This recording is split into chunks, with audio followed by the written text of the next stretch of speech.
So Project Warm started about 2 years ago. At Memorial Hospital, we were looking at some data around patients who, after they left the hospital, they came back in, and we realized that we had a group of patients that were coming back to the emergency room, sometimes 50, 60, and in one instance, 70 times back to the ER.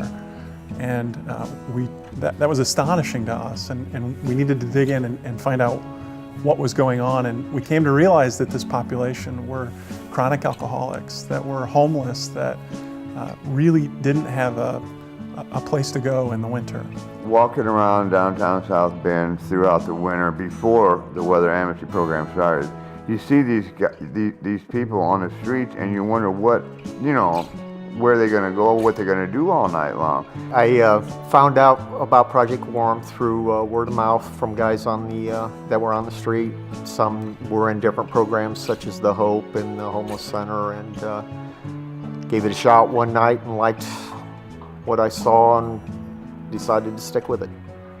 It was an amazing task to these Methodist churches and all the donors to get this organized and put it together. Behind the scenes, there's a schedule that volunteers can go to online, and they would sign up for either bringing food that evening or what we'd term second shift was after the food you go out and you just make a connection with some of the guys. And that was the real beauty of Project Warm, is it was the relationship. The food was awesome and they loved it, and the volunteers loved bringing it, but it was creating that relationship and sharing Jesus Christ. That was the deal.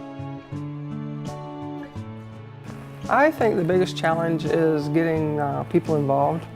They like to stay within their comfort zone, and coming downtown to be with homeless people. You know, a lot of times you just see them out there, you know they're there, but you think someone should help them, but who is that someone? And I think we should step up and be that someone. Well, if I wasn't with the Project Warm last winter, I would probably be out on the street. They're asking now already what's going to be happening this winter.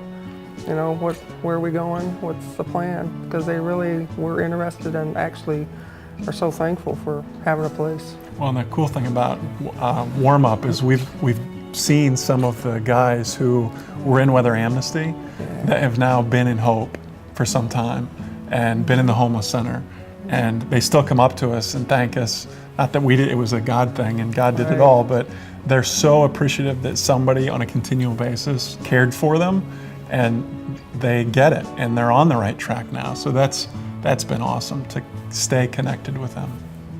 So moving forward through this season and future seasons, because we really do want to see this continue, there continues to be a need for this population. What we really need is more churches to be involved. In moving forward, I believe my hope is to be able to give back to others what I received through this Project Warm program. Yeah, I guess if all the guests showed up and we were able to talk to them, I think the first thing we'd do is probably hug them. They miss that. Even a handshake is a big deal to those guys.